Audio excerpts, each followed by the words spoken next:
आज की इस वीडियो में हम मध्यकालीन भारत के इतिहास में दिल्ली सल्तनत के बारे में पढ़ेंगे। मध्यकालीन इतिहास का ये हमारा चौथा वीडियो है। इसकी पिछली वीडियो में हमने मोहम्मद गौरी के बारे में बहुत ही डिटेल्स में बताया है कि किस तरह से वह भारत में आता है और आक्रमण करता है और भारत में अपनी सत्ता को स्थापित करता है। तो आज इस वीडियो में हम लोग दिल्ली सल्तनत के प्रमुख शासकों के बारे में पढ़ेंगे। तो वीडियो शुरू करने से पहले दोस्तों आप सभी से रिक्वेस्ट है कि जो लोग अभी तक चैनल को सब्सक्राइब नहीं किए हैं वो जल्दी से चैनल को सब्सक्राइब कर लें ताकि आप लोगों को नए वीडियो की नोटिफिकेशन सबसे पहले मिल सके। तो चलिए स्टार्ट करते हैं आज का अपना टॉपिक। आज हम लोग दिल्ली सल्तनत के बारे में पढ़ेंगे। किसके बारे में? दिल्ली सल्तनत के बारे में। दिल्ली सल्तनत का कार्यकाल 1206 ईस्वी से लेकर कहाँ से 1206 ईस्वी से लेकर 1526 ईस्वी तक माना जाता है। कहाँ तक माना जाता है? 1206 ईस्वी से लेकर 1526 ईस्वी तक माना जाता है। दिल्ली सल्तनत में कई राजवंशों ने शासन किया, जिसमें प्रमुख राजवंशों के बारे में आज हम लोग पढ़ने वाले हैं। तो पहला राजवंश था गुलाम वंश। कौन था? गुलाम वंश। पहला वंश था गुलाम वंश। दूसरा वंश था खिलजी वंश। दूसरा वंश था खिलजी वंश। दूसरा वंश खिलजी वंश। और तीसरा वंश था तुगलक वंश। तीसरा वंश तुगलक वंश था। और चौथा वंश था सैयद वंश। चौथा वंश कौन सा था? सैयद वंश। सैयद वंश। और पांचवा वंश था और लास्ट वंश जिसको है लोदी वंश। कौन सा वंश था? लोदी वंश।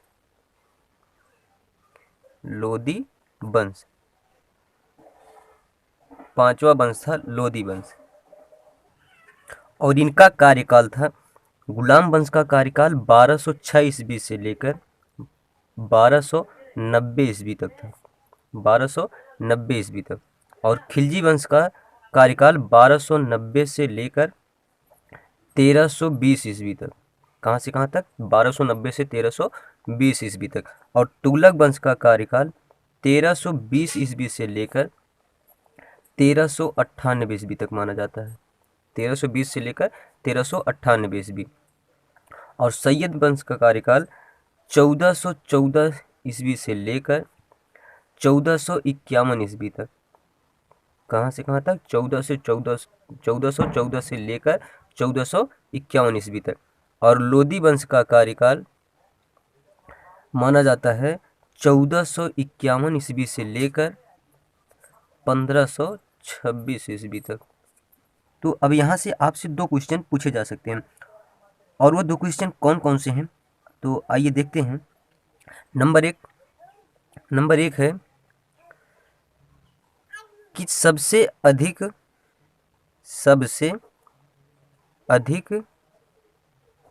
वर्षों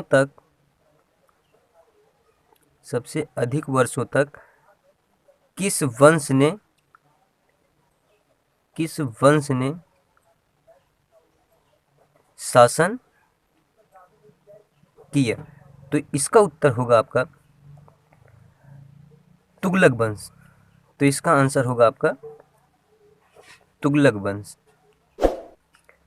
और अगला क्वेश्चन आपका क्या होगा? नंबर 2 कि सबसे कम वर्षों तक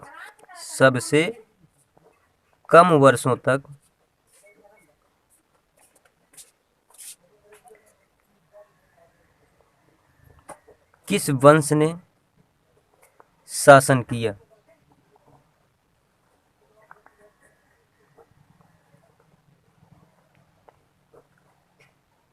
तो इसका उत्तर होगा आपका खिलजी वंश।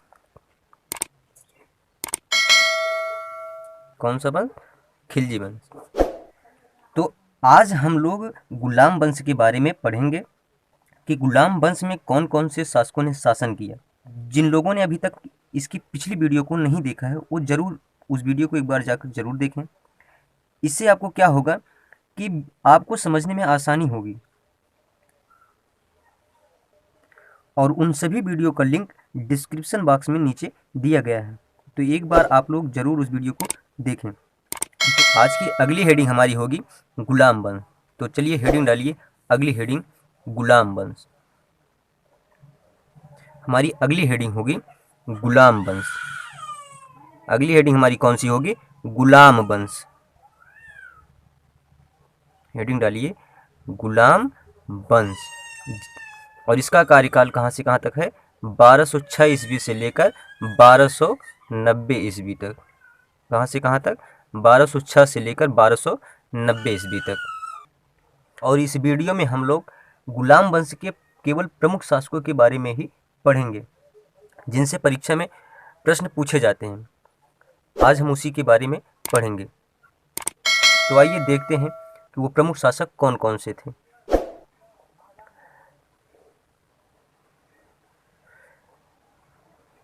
पहला शासक होगा कुतुबुद्दीन ऐबक। पहला शासक कुतुबुद्दीन ऐबक। कुतुबुद्दीन ऐबक। और दूसरा शासक होगा इल्तुतमिश। इल्तुतमिश। तीसरा शासक होगा रजिया सुल्तान। तीसरा शासक रजिया सुल्तान। रजिया सुल्तान। और चौथा शासक नासिरुद्दीन महमूद। नासिरुद्दीन नासिरुद्दीन महमूद। अगला शासक बलबन, जिससे एग्जाम में बहुत ज़्यादा क्वेश्चन पूछे जाते हैं। और अगला शासक होगा शमसुद्दीन क्यूमर्स। शमसुद्दीन क्यूमर्स। कौन सा होगा? शमसुद्दीन क्यूमर्स। कुतुबुद्दीन ऐबक का कार्यकाल 1206 से लेकर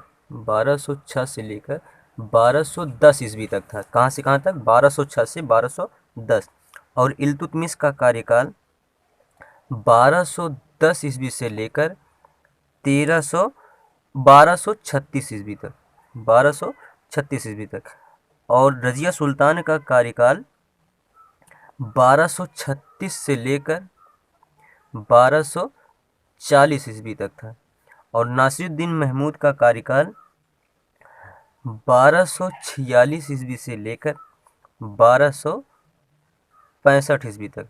और बलबन का कार्यकाल 1265 से लेकर 1287 ईस्वी तक था। और क्यूमर्स का कार्यकाल 1290 माना जाता है। और यह अंतिम शासक था। कौन था? गुलाम वंश का यह अंतिम शासक था। और पहला शासक किसको माना जाता है? कुतुबुद्दीन ऐबक को प्रथम शासक। और अंतिम शासक क्यूमर्स को माना जाता है। बाद में फिर जलालुद्दीन फिरोज शाह तुगलक ने इसकी हत्या करके तुगलक वंश की स्थापना करेगा। तो आज हम लोग कुतुबुद्दीन ऐबक के बारे में पढ़ेंगे। किसके बारे में पढ़ेंगे? कुतुबुद्दीन ऐबक के बारे में, पहले शासक के बारे में। तो अगली हेडिंग हमारी होगी कुतुबुद्दीन ऐबक।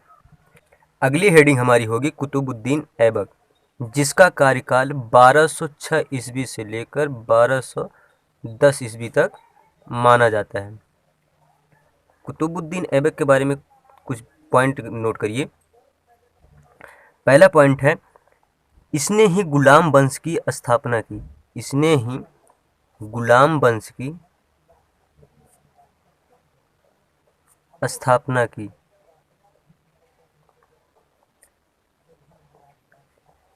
गुलाम वंश को दास वंश या इलवारी वंश के नाम से भी जाना जाता है। किसके नाम से? दास वंश या इलवारी वंश के नाम से जाना जाता है। अगला पॉइंट है, यह गौरी का एक विश्वासी दास था। यह गौरी का एक विश्वासी दास था। यह गौरी का एक विश्वासी दास था। और अगला पॉइंट है, यह एक इलवारी तुर्क था, एक इलवरी तुर्क था, इलवरी तुर्क था। और अगला पॉइंट है, इसने अपनी राजधानी, इसने अपनी राजधानी लाहौर बनाई। किसको बनाई? लाहौर बनाई। इसने अपनी राजधानी, यहाँ राजधानी लिख लीजिए, राजधानी लाहौर बनाई। किसको बनाया? लाहौर को इसने अपनी राजधानी बनाया। और इसने कभी उपाधि धारण नहीं किया। क्या नहीं धारण किया? इसने कभी उपाधि धारण नहीं किया।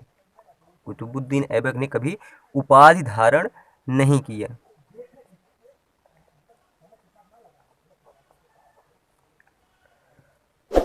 और अगला पॉइंट है, इसने दिल्ली में, अगला पॉइंट क्या है, इसने दिल्ली में, इसने दिल्ली में,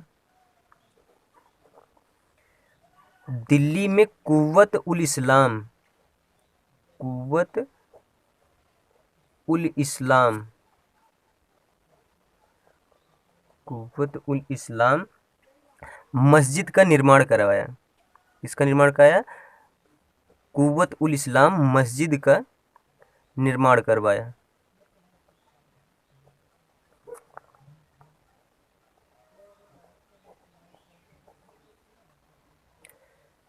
जो तुर्क मुस्लिम द्वारा स्थापित प्रथम मस्जिद है। कुव्वत उल इस्लाम तुर्क मुस्लिम द्वारा स्थापित प्रथम मस्जिद है। और अगला पॉइंट है, इसने अजमेर में, इसने अजमेर में 2.5 दिन का, 2.5 दिन का झोपड़ा बनवाया। 2.5 दिन का झोपड़ा बनवाया।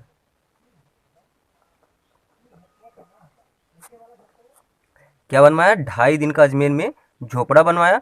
और इधर ये कुव्वत उल इस्लाम दिल्ली में मस्जिद बनवाया, जो प्रथम तुर्क मुस्लिम द्वारा स्थापित मस्जिद थी। और अगला पॉइंट है, अगला पॉइंट क्या है?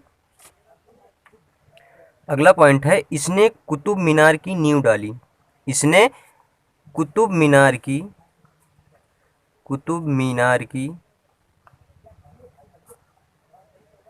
कुतुब मीनार की नींव डाली।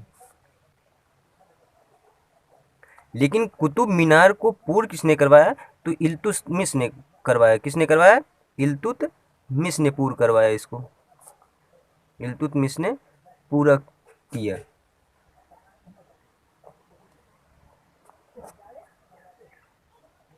अगला पॉइंट है, अगला पॉइंट क्या है? अगला पॉइंट है, इसे लाख बख्श के नाम से जाना जाता था। किस नाम से जाना जाता था? लाख बख्श के नाम से जाना जाता था। और इसे कुरान खां के नाम से भी जाना जाता है। किस नाम से? कुरान खां के नाम से। और इसे पीर बख्श के नाम से भी जाना जाता है। इसने कई उपाधियां धारण की थी। पीर बख्श, पीर बख्श के नाम से भी जाना जाता है। और इसे हातिम के नाम से भी जाना जाता है। हातिम, हातिम द्वितीय के नाम से। कहा जाता है कि बचपन में इसने कुरान को बहुत ही अच्छे तरीके से कंठस्थ किया था। और जब कुरान गाता था तो बड़ी सुरीली आवाज़ में गाता था, इसलिए इसे कुरान खां के नाम से सब लोग जानते हैं। और लाख बख्श, ये दानी होने की प्रवृत्ति के कारण इसको लाख बख्श के नाम से जाना जाता है।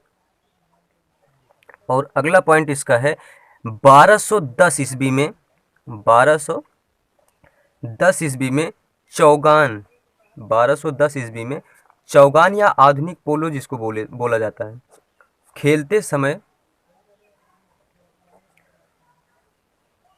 पोलो खेलते समय घोड़े से गिरकर, किससे?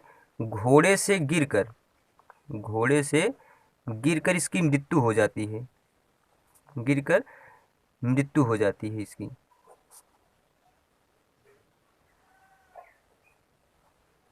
और जब 1210 ईस्वी में इसकी मृत्यु हो जाती है तो इसे आगरा में दफनाया जाता है। कहाँ दफनाया जाता है? इसे आगरा में, इसे आगरा में दफनाया जाता है। कहाँ दफनाया जाता है? आगरा में दफनाया जाता है।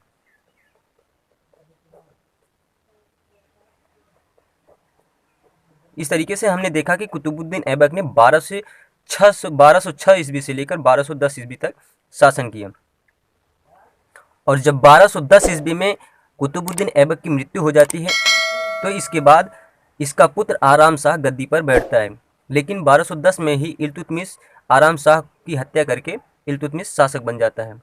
तो इसकी अगली वीडियो में हम लोग इल्तुतमिश के बारे में पढ़ेंगे। दोस्तों, यदि वीडियो पसंद आए तो वीडियो को लाइक और शेयर करिएगा, और चैनल को जिन लोगों ने अभी तक सब्सक्राइब नहीं किया है वो चैनल को सब्सक्राइब ज़रूर कर लें, ताकि नए वीडियो की नोटिफिकेशन आप सभी लोगों को जल्दी मिले। तो आज के लिए इतना ही, फिर मिलते हैं अगली वीडियो में, तब तक के लिए बाय, जय हिंद।